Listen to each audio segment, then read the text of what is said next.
presents a new upcoming class. Stay tuned. Sacred Bonds by Daryl Abdullah Kirk. Yes, Sacred Bonds, navigating the depths of Muslim matrimony and the family. You don't want to miss this one. Please stay tuned. Streaming on all major platforms right here on Sunnahfollowers.net.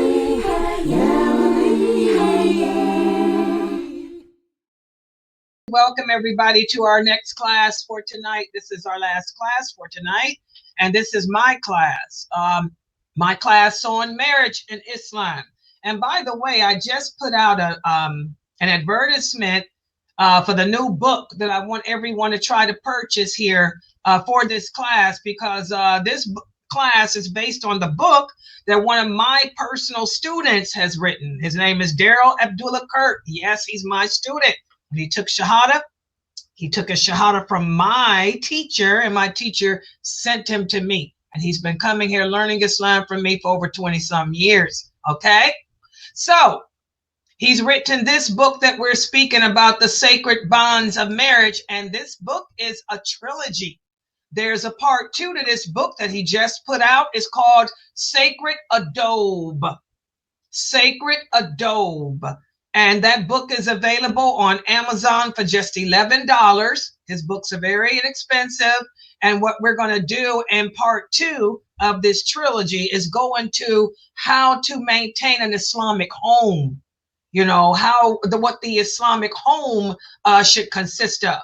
This book, Sacred Bonds, was about marriage, the conditions of a valid marriage contract, the role of the guardian, all of that.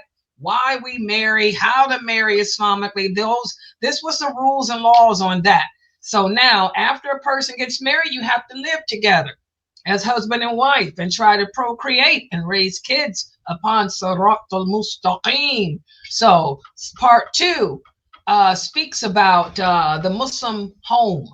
So please make sure you guys go to Amazon.com and purchase the book Sacred Adobe by my student, Brother Daryl Abdullah Kirk.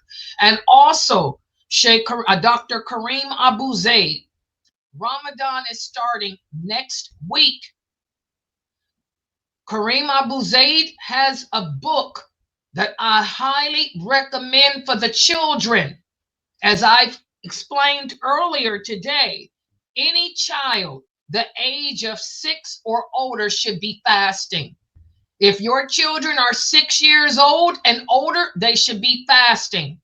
If they are 10 years old and older, they should be made to fast the entire day. Does everybody understand?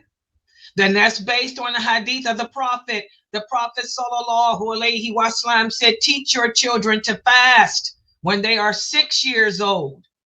Make them fast when they're 10. And when we talk about teaching the kids to fast, you know, at 6 years old, I mean, I did the whole days. But, you know, Muslims are weak today. You know, they're not as strong as we were back in my day.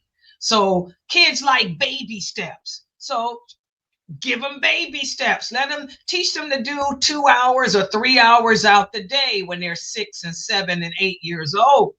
But by the time they turn 9 and 10, they should be fasting the entire day. Because I'm going to tell you why. Most girls, I know I was one. I got my menses when I was 9 years old. Oh, yeah. Girls get their menses at the age of 9, depending on how developed they are. I was 9. So I was glad my mother did make me fast every day, all day long by the age of 6.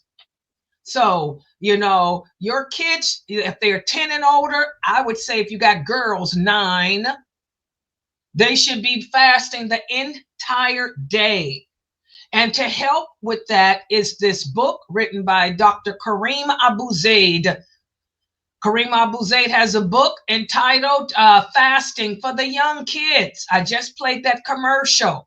You know, that book is $14. Oh my God, he covers everything that I cover with you adults.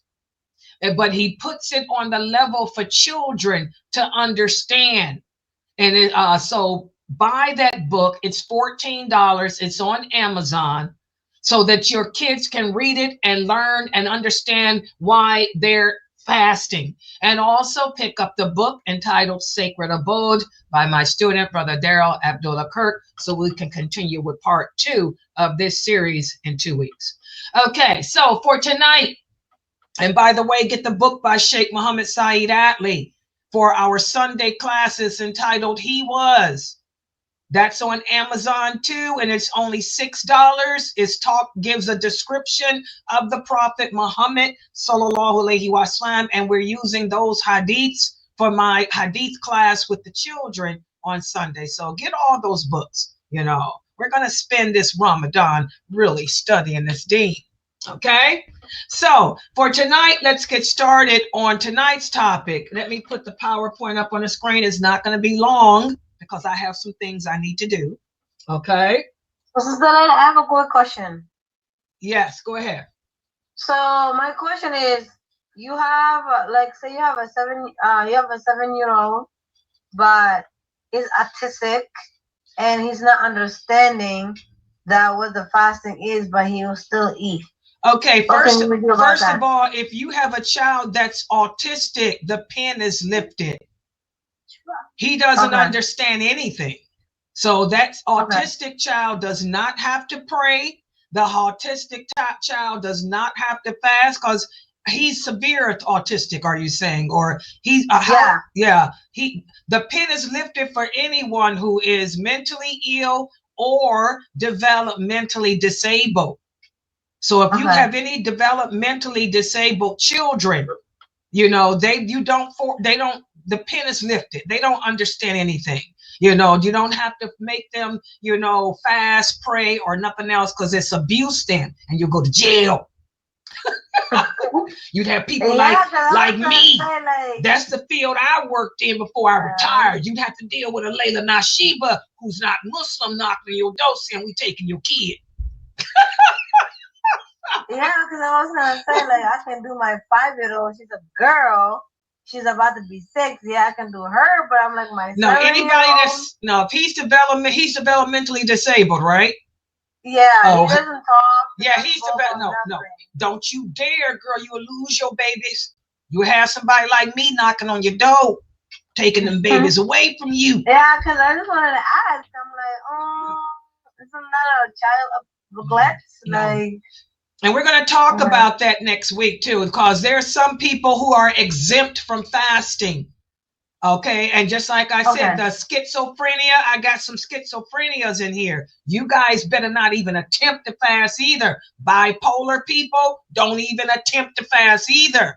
Mental illness like that and developmentally disabled, these are beautiful kids that Allah has given to you to see just what you're going to do with him. Because if you raise that kid right, you know, and work with him, teach him his self-help skills, and be patient with him, that beautiful child you have will be your ticket to paradise, sister.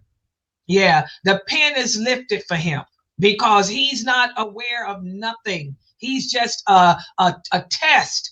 Why did Allah give him to you? He's a test.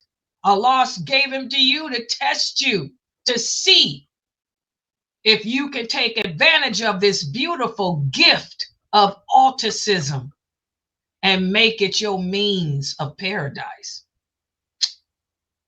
How fortunate you are. I just retired from that field. I miss my clients. You know, my clients, they'll call me every now and then, Case. They still call me Case because I was their case worker. Case, we miss you. Case. Yeah. You know, may Allah bless you and your husband and your other kids and everybody, because that's a gift. That is a gift that you have, girl. I love it. It's a lot of work. Yes, but it's so rewarding. I miss my babies. I miss all my autistic clients. Oh my God. And he'll always, no matter how old he get, he'll be your baby. That's the good thing about it. You know, y'all know my client that thinks I'm his wife.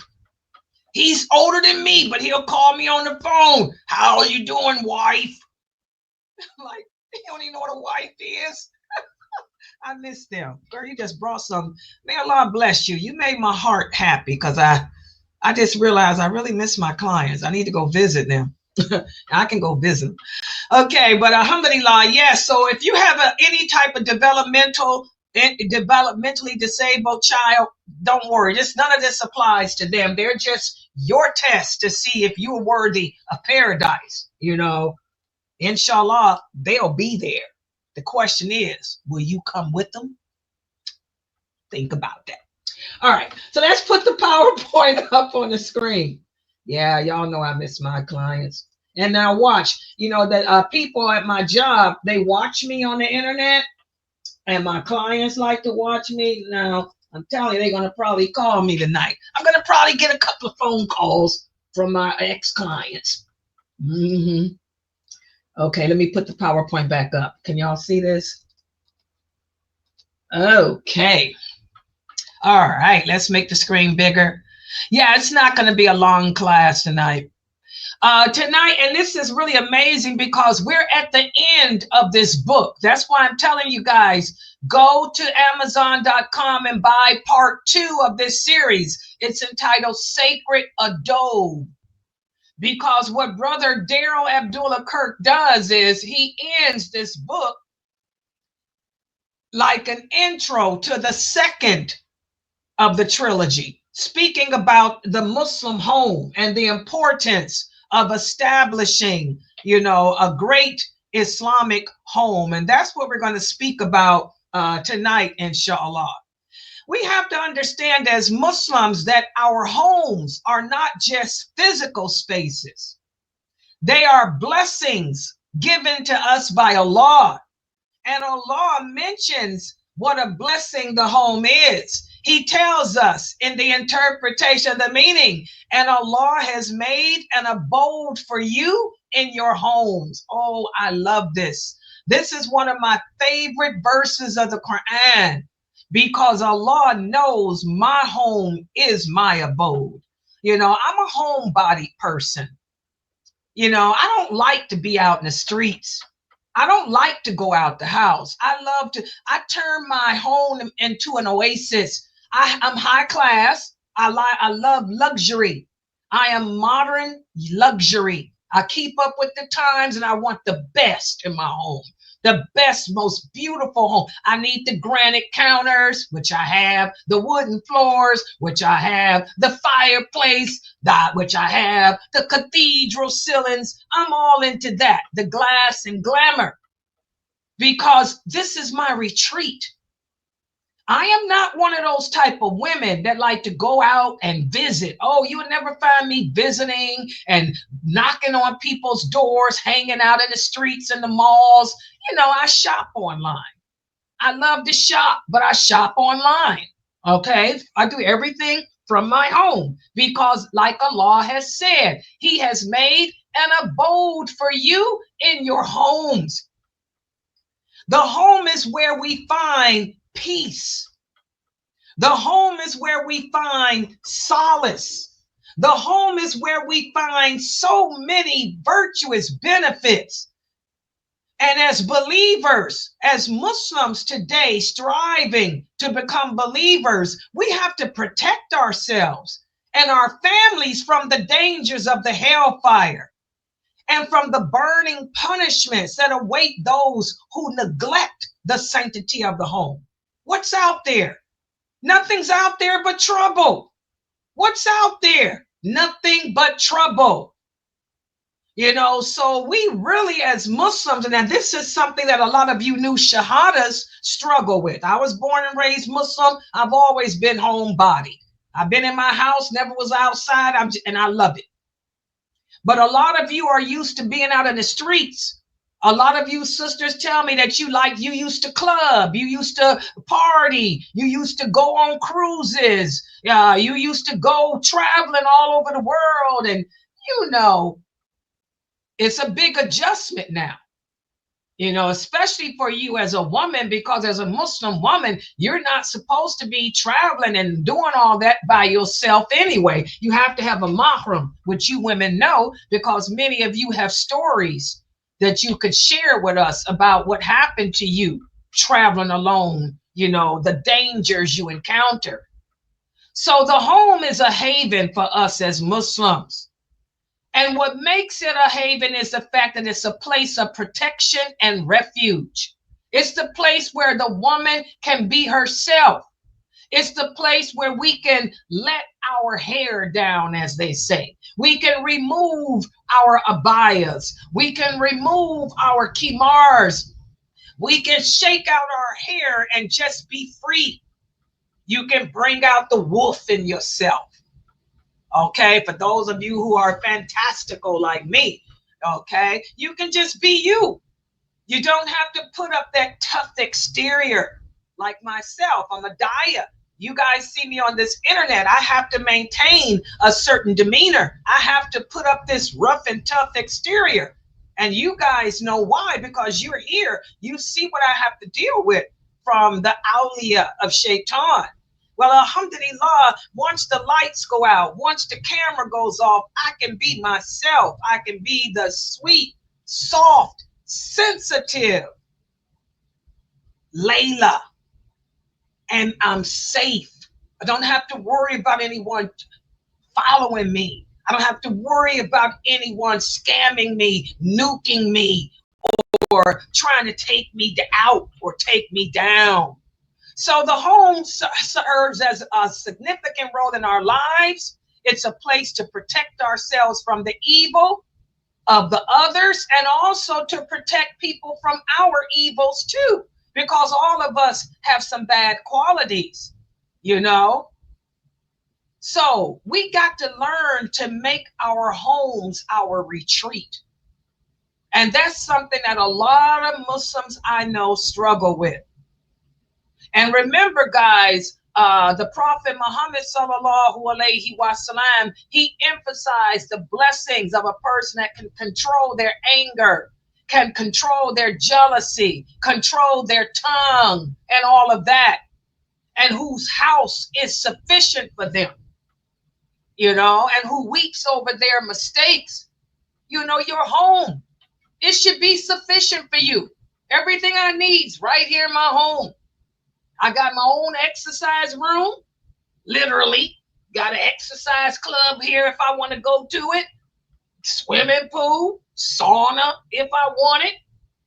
Clubhouse if I want to hold a dinner and invite just my select friends like Latifa and Carmetta over and entertain them in the clubhouse. I can do that. My home is sufficient. Okay? Also, let's talk about the significance of staying home. Well, during the times of trials and tribulations, the Prophet sallallahu alaihi wasallam advised us. He said that a person's safety lies in their home. We are living in the days of fitan. We are living in the days of fitan that the Prophet spoke about. The LGBTQ, the days of homosexuality, the days of murder, killing, the days of rape, the days of women being dressed but naked, the days of all that fitan, you know. So the Prophet advised us that safety lies in the home. And by staying within the sanctity of our homes, we're protected from that stuff. I don't have to worry about a man trying to hit on me. I don't have to worry about people thinking that I'm crazy because I chose to be a Muslim. Okay? My home is my sanctity. And the home is where we spend the majority of our time too. So that's why it's important that we do make our homes beautiful, that we make our homes comfortable. That's why I'm always telling you, brothers, when you get married, you would be an idiot to move your wife into a project. What type of man would put his wife in the projects? You know, you want your wife to be in a place that's safe and secure. You want to raise your children in an environment that's safe and secure. So when it comes to getting married, that's why we have to have a guardian as a woman, because women fall in love with the idea of love. But your guardian, he'll be able to look at the man and see if this man can afford to accommodate you the way you're used to being accommodated. Now, if you a woman from the hood, that's a different scenario. But if you come from a nice lifestyle like myself, you know, if I were married, you know, the guardian is supposed to make sure that whoever is seeking my hand in marriage can maintain me according to what I'm used to. Okay? So the home and beautifying it and making it a place of peace is so important. And that's what you guys need to talk about before marriage. How will we live? Okay? Listen to what the Prophet sallallahu alaihi wasallam said. He said, the likeness of a house in which Allah is remembered and the house in which Allah is not remembered is like that of the living and the dead. Now, this hadith speaks about how once we find the appropriate place to live that's safe, then we need to fill the inside of our house with remembrance of Allah. Because again, that's the whole purpose of our creation. We were created to worship Allah. So you want to fill your house with remembrance of Allah. That's where the prayers come in. That's where the Ramadan, here it is, Ramadan time of year. You should be doing your spring cleaning, trying to make your home a place that will attract the angels of mercy. The angels of mercy do not come to a nasty, filthy environment. So this is the time that we clean out our cabinets, clean out our drawers and all of that. And so we can infuse our homes with the remembrance of Allah. Okay? And by remembering Allah, not only will those angels of mercy become regular, but also it'll bring us closer to Allah. We want to establish the prayer in the home. That's why the Prophet sallallahu alaihi wasallam said a man's voluntary prayers, a man's voluntary prayers, a man's voluntary prayers are more rewarding for him in his home than the mosque. You should pray your voluntary prayers at home with your wife and your kids. You know, have them make the Sunnah prayers with you. And then you leave and go to the mosque for the regular obligatory prayer. And also you want to make your home filled with the Quran. Don't fill it with rap music. Don't fill it with the TV. I get sick of hearing that. You are not the father. Oh my God, I can't stand Maury Povich. Who wants to grow up hearing you are not the father? I have nightmares about you are not the father. So take that TV and cut it off. You know, all that cussing and profanity and sex and crap on TV, and instead replace it with the Quran. You have surround sound.